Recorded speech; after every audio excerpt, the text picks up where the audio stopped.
자, 오늘 우리가 같이 읽으신 시편 23편의 말씀이 오늘 본문의 말씀인데요. 전 세계 어느 나라든지 기독교인들이 성경에 많은 말씀이 있지만 그 가운데 가장 사랑하는 말씀이 어떤 말씀인가? 라고 하는 질문은 거의 대부분의 그리스도인들이 바로 시편 23편이라고 대답을 했답니다. 여러분들은 어떠십니까? 정말 시편 23편, 이 다윗이 쓴 이 시를 읽어보면 글쎄요, 요즘같이 이 복잡하고 정말 힘들고 정말 어려운 이 나라를 살아가는 이 현대인들에게 있어서는 더더욱 이 시편 23편의 한 절 한 절, 한 단어 한 단어가 정말로 큰 위로와 또 어떠한 안식과 힘을 공급해주는 아주 탁월한 그러한 시가 아닌가 싶습니다. 여호와는 나의 목자시니 내게 부족함이 없으리로다. 그가 나를 푸른 풀밭에 누이시며 쉴만한 물가로 인도하시는도다. 어디 정말 경치 좋은 어느 곳에 별장 하나 지어놓고 앞에는 푸른 풀밭이 펼쳐져 있고 뒤에는 잔잔한 시냇물이 흐르고 있고 어떤 이런 것들이 연상되어지는 그런 장면. 그래서 생각만 해도 모든 피로가 다 싹 가실 것만 같은 어떤 그러한 정말 회화적인 그러한 시가 아닌가 싶습니다. 오늘 본문에서 다윗은 자신의 인생을 이렇게 비유합니다. 푸른 풀밭 그리고 흐르는 시냇가에서 평안히 쉬는 삶, 이것이 자기의 인생 이렇게 비유를 하고 있습니다. 아무것도 부족함이 없다라고 고백을 합니다.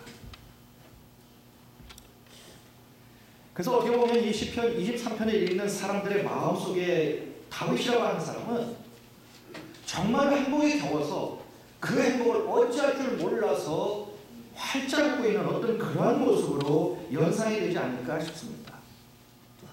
이 시를 읽을 때마다 사람들은 아무것도 부족함이 없는 삶을 살았던 다윗을 부러워하지 않을까 싶어요. 그래서 우리도 마음속에 이러한 기도를 하게 되지 않을까 싶습니다. 하나님, 저에게도 푸른 풀밭과 쉴만한 물가의 삶을 허락하여 주시옵소서.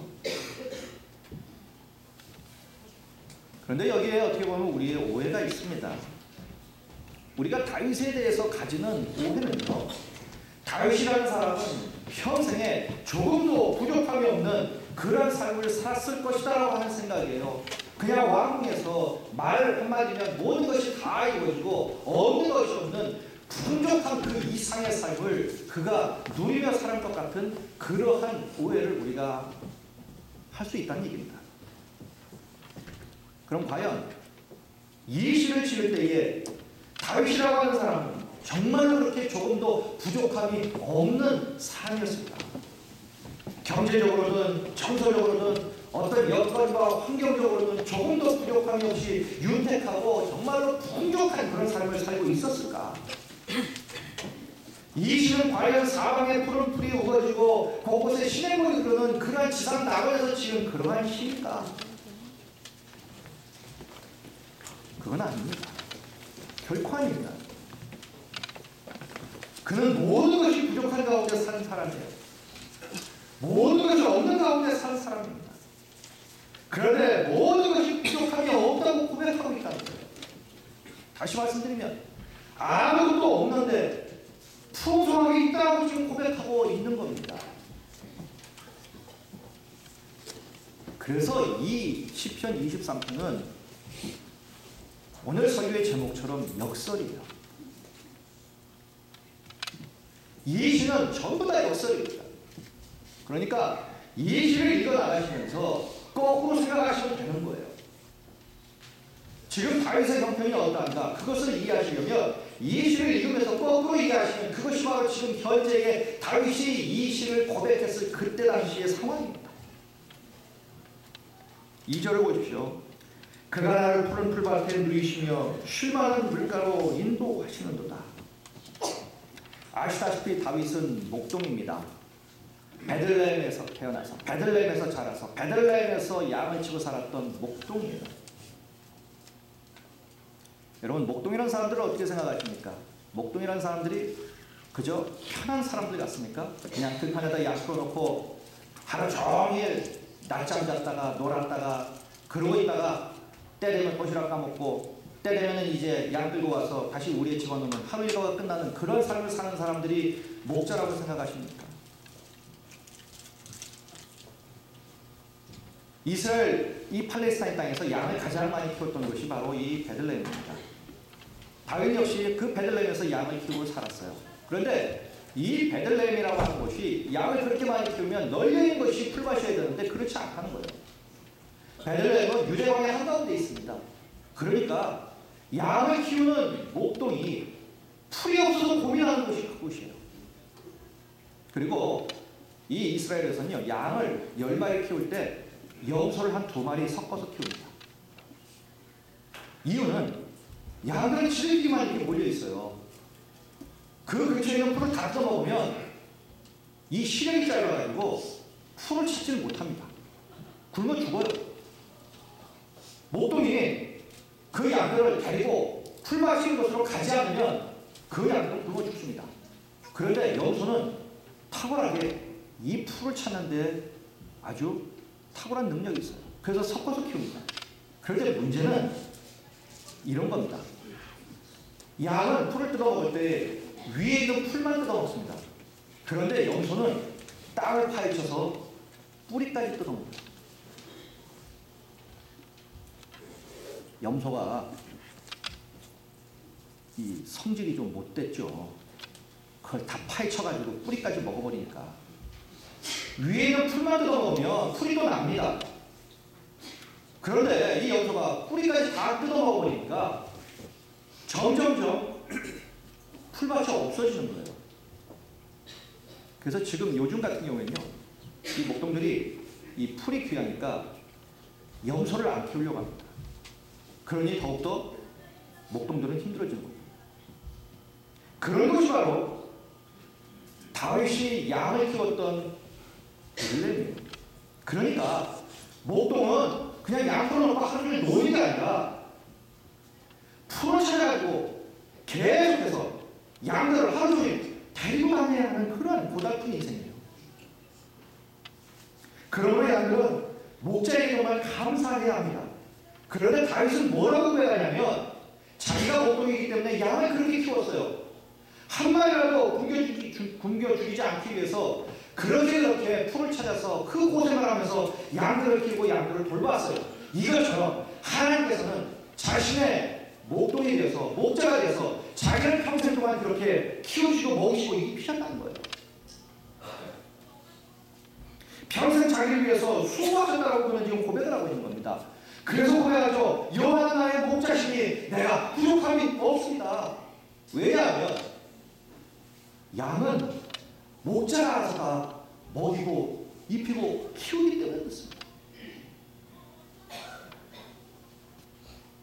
그래서 다윗은 말합니다.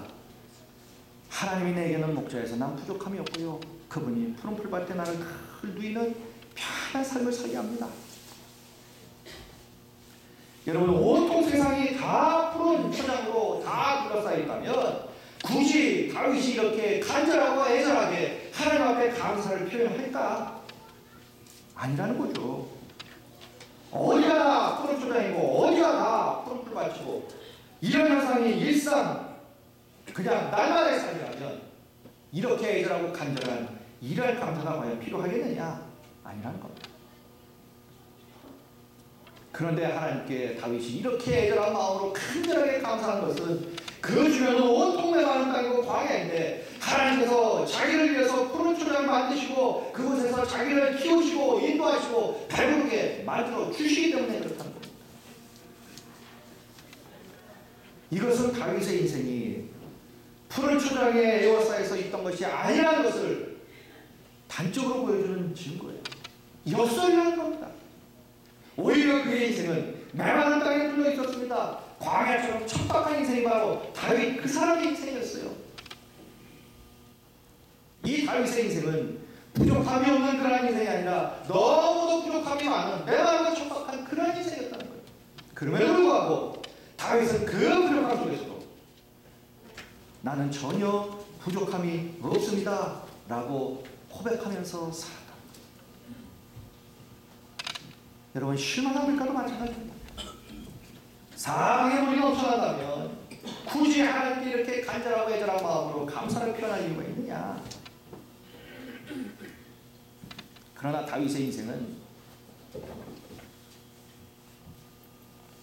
신의 옆에 있는 인생이 아니었어요.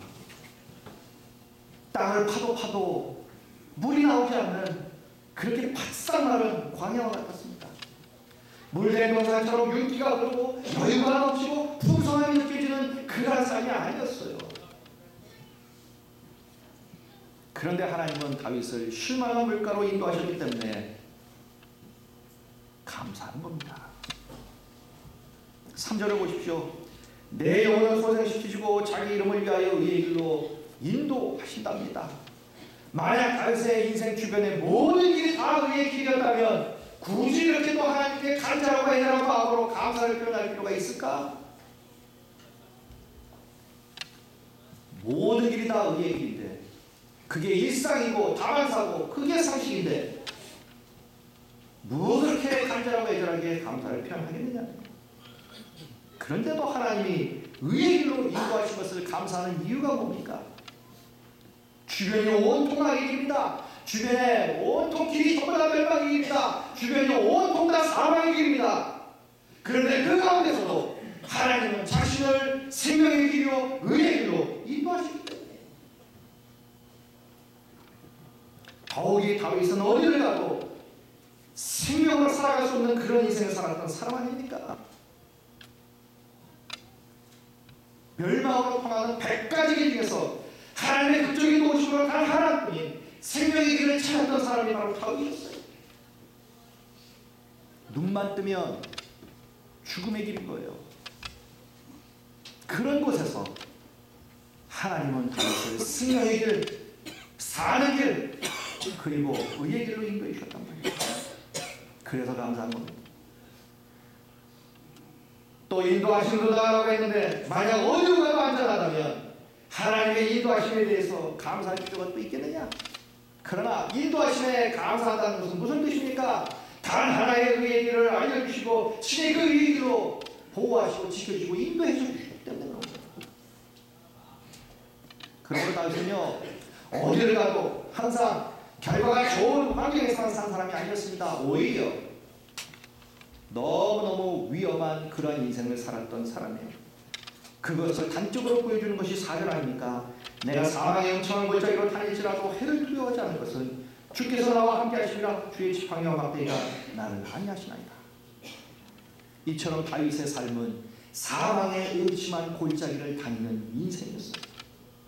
다시 말씀드리면 죽음이 주위에 널려있는 곳을 다녔다는 겁니다. 다윗을 죽이려고 혈안이 사람들이 하늘에 하였다는 거예요. 그의 장인이 그를 죽이려고 하죠. 몇 회를 도망다녔습니다. 뿐만 아니라 그는 직업이 군인이에요. 날마다 언제나가 전쟁터에서 목숨을 걸고 살았던 사람입니다. 마지막에는 그의 아들 압살롬까지 아버지를 죽이려고 할 정도였어요. 이런 상황을 다윗은 뭐라고 말합니까? 원수의 목전이라고 말하고 있는 거예요. 그는 지금 원수의 목전에서 지금 살고 있는 겁니다. 자기를 죽이려고 하는 그 원수의 목전에서 날마다 매듭감마다 살고 있는 사람이에요. 사망의 음침한 골짜기. 이처럼 다윗은 주변 곳곳에 그를 죽이려는 원수들이 널려 있었어요. 이것이 바로 다윗의 인생입니다. 자, 그럼 이런 인생이 정말로 부족함이 없는 인생입니까? 아니죠. 그의 인생은 분명 피곤한 인생이었어요. 늘 위험했습니다. 늘 문제투성이었어요. 늘 목숨을 담보로 날마다가 위험 속에서 사는 인생이었어요. 늘 걱정거리가 없는 날이 없었고요. 두 다리 먹고 마음 편히 한숨을 잘 수 있는 그런 인생이 아니었단 말이에요. 여러분, 아무리 우리가 힘들고 어렵다 하더라도 이만큼이나 하겠습니까? 날마다 우리가 하루하루 매 순간마다 우리의 목숨을 담보할 수 없는 삶을 살고 있는 우리입니까? 적어도 우리는 그 정도는 아닙니다. 다윗은 우리가 쉽게 생각하듯이 조금도 걱정거리도 없고 힘든 일도 없는 문자 그대로 부족함이 없는 인생을 살았던 사람이 아니었어요. 오히려 부족함 투성이었고 부족함이 너무 많은 인생이었고 모든 것이 다 부족한 그런 인생을 살았습니다. 그래야 싸우는 환경과 조건은 늘 없었어요. 그런데도 놀라운 것은 이처럼 악조건 속에 살면서도 그의 고백은 뭡니까? 저는 부족함이 없습니다. 이유가 뭡니까? 하나님이 나의 목자이시기 때문에. 그러므로 시편 23편은 부족함이 없는 사람이 부족함이 없다고 고백하는 그러한 시가 아닙니다. 오히려 부족함이 너무 많은 사람, 가장 어려운 곳에서 살던 사람, 심지어 날마다 죽음을 치면서 살았던 사람, 이 모든 것에 부족함이 없다고 노래를 하는, 그렇게 고백하는, 정말로 일반적인 사람이 생각하기에는 정신 나간 사람이 고백한 시, 이해가 되지 않는 거죠.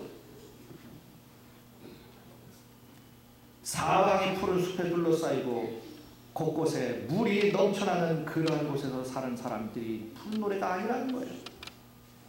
오히려 바싹 메마른 광야 그 한복판에서 풀도 없고 물도 없는 곳에 살았던 사람이 고백했던 노래라는 겁니다.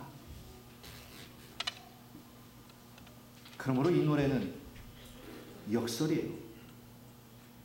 역설이기에 말이 안 되는 겁니다. 말이 안 되는 것을 고백하고 말이 안 되는 노래를 부를 수 있는 사람, 이 사람은 보통 사람은 아니에요. 특별한 사람이라는 거죠. 어지간한 믿음이 있는 사람이 아니라는 겁니다. 그는 육체적인 눈을 갖고 있지만 육체적인 눈으로 모든 것을 보고 판단하며 사는 사람이 아니라는 거예요. 눈에는 보이지 않지만 자신의 전 인생을 주관하시고 이끄시는 전능하신 하나님을 보고 사는 사람만이 고백할 수 있는 고백이라는 거예요. 믿음의 눈이 없으면 여호와가 나의 목자라는 이 하나님이 보이지 않는 거예요. 믿음이 없이는 이것이 이해가 되지 않는다는 거죠. 믿음이 없이는 이게 이해가 안 되고요, 이 고백을 할 수가 없다는 거예요. 적어도 이 시 앞에서 20편, 23편 앞에선 내 믿음의 수준이 평가됩니다.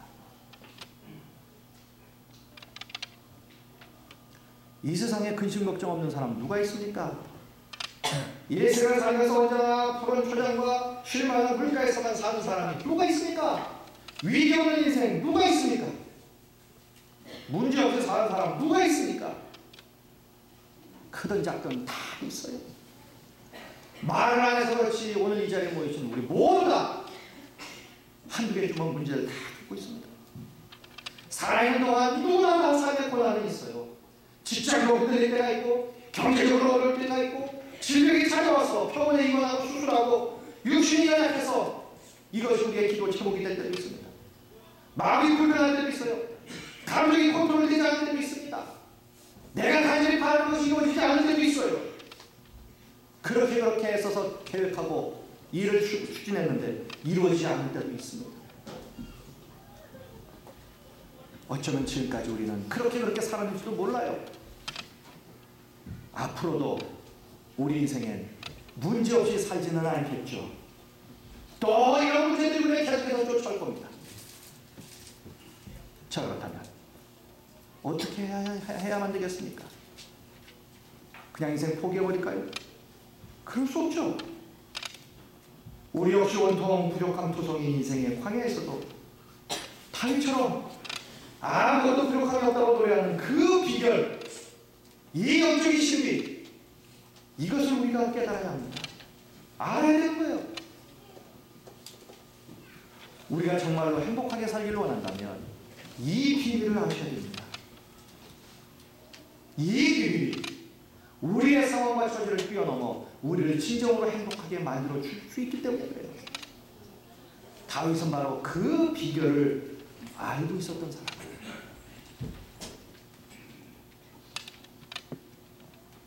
우리가 아무리 광야 같은 인생, 바짝 마른 인생, 아무것도 없는 인생, 그럼에도 불구하고 우리도 다윗처럼 감사를 터득했으면 좋겠습니다. 여러분, 진짜 행복은 언제 오냐면요, 감사를 터득할 때 행복도 터득하게 됩니다. 진정한 감사는요, 진정으로 감사할 때 그 행복이 우리에게 와요. 이유는 행복은 조건이 결정하는 것이 아니에요.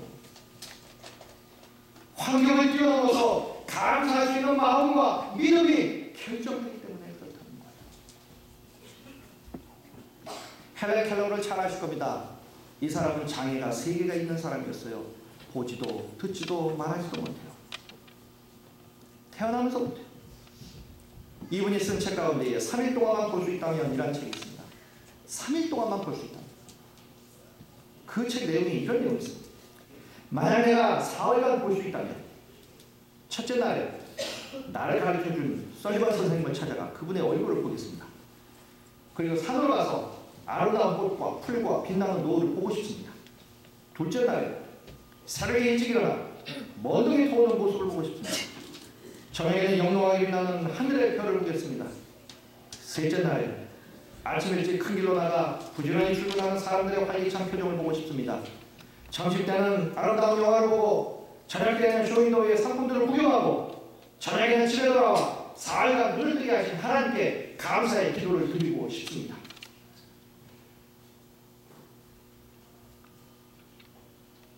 지금 방금 헬렌 켈러가 3일 동안만 눈을 뜰 수 있다면 하고 싶은 일이 이 일이었어요. 어떻게 생각하십니까?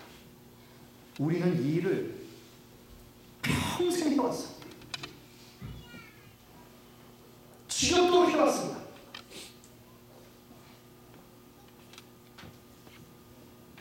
감사하세요? 그렇다고? 그렇다고 진짜 감사하십니까?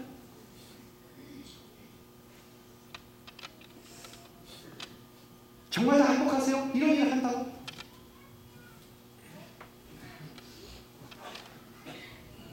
우리가 무언가를 할 수 있는 건강이 있다고 오늘 이 자리에 오셨어요. 정말 눈물겹게 감사하시고 정말 눈물겹게 행복하십니까? 헬렌 켈러는 눈만 뜨면 4월 동안만이라도 눈만 뜨면 하고 싶은 것이 우리는 평생 해왔던 일이에요. 그렇기 때문에 우리는 전혀 감사하지도 않고 전혀 그걸 하면서 우리는 행복하지 않습니다. 그러고 보면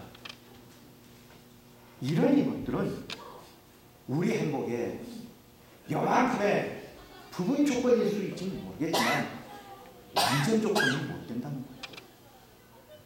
여러분, 물질 역시 그렇지 않습니까?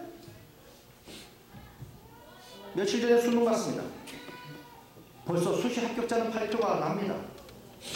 누군가가 합격을 했겠죠. 그런데 또 누군가는 그 합격의 기쁨도 잠시, 그 비싼 등록금을 걱정해야 하는 사람도 있어요. 저만도 그렇습니다.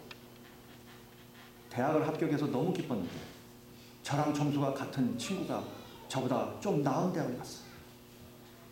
합격의 기쁨이 1분이나 갔나요? 화가 치밀어 오릅니다. 불이 올라와요. 정말로 그 친구 얼굴을 뜯고 싶어요.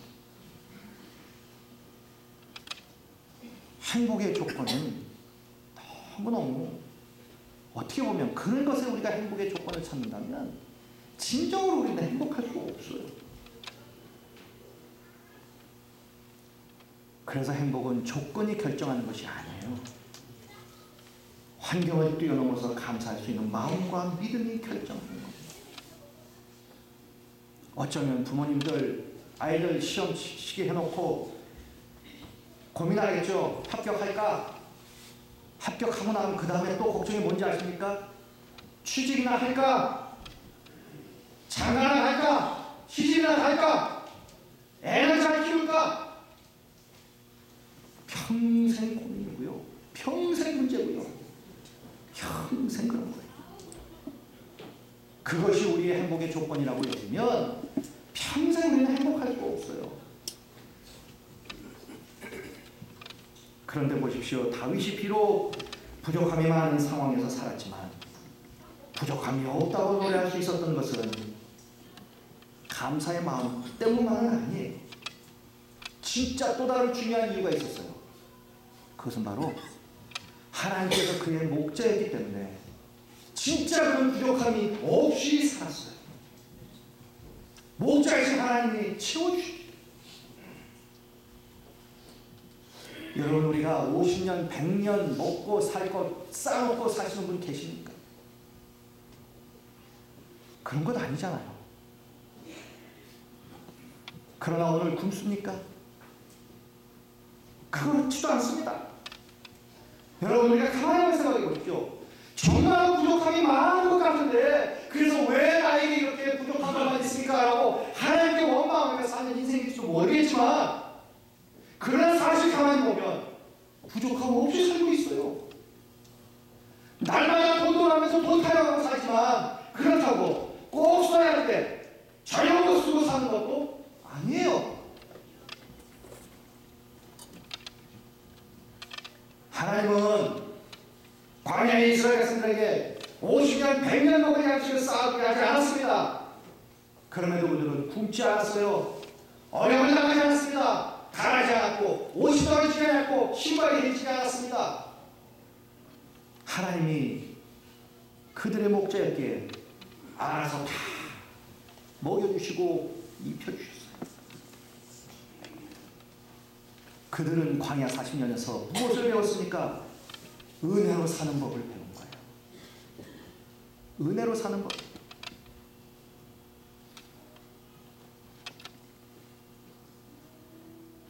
여러분, 광야일 때 진짜 은혜를 깨달아요. 진짜 막말로 태어나는 순간 요즘 사람들 하는 말처럼 입에다가 금수저 물고 나왔다면 누가 그렇게 간절하게 은혜를 찾고 살겠습니까?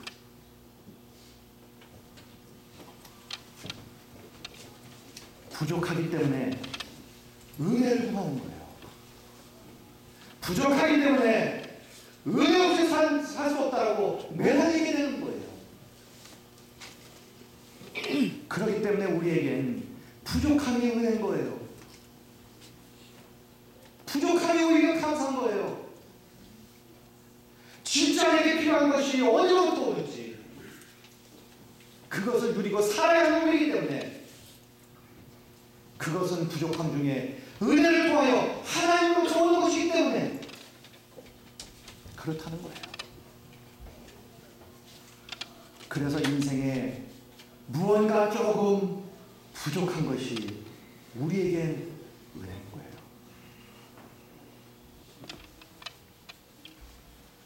조금 부족한 것, 이것이 기도 제목이고 이것이 우리가 하나님 안에서 살게 하는 하나님의 끈이에요.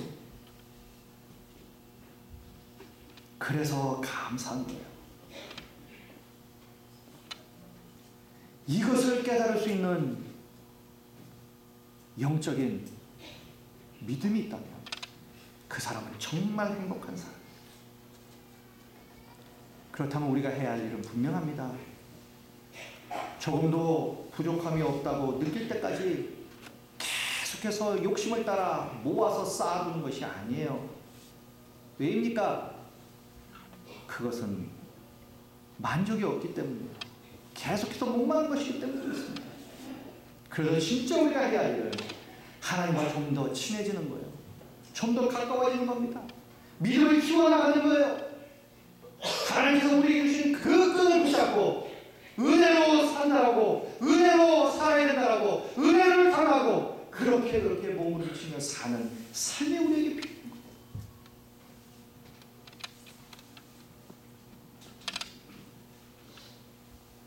이것이 바로 은혜예요. 우리 그리스도인들이 사는 방식은 바로 이 은혜로 사는 거라는 거죠. 그래서요, 은혜로 살면 내 그릇으로 사는 것이 아니라 하나님의 그릇으로 살게 됩니다. 그만큼 풍성함을 누리며 살게 되는 거예요. 그래서 진짜 부족함이 없는 인생이 하나님의 손에서 만듭니다.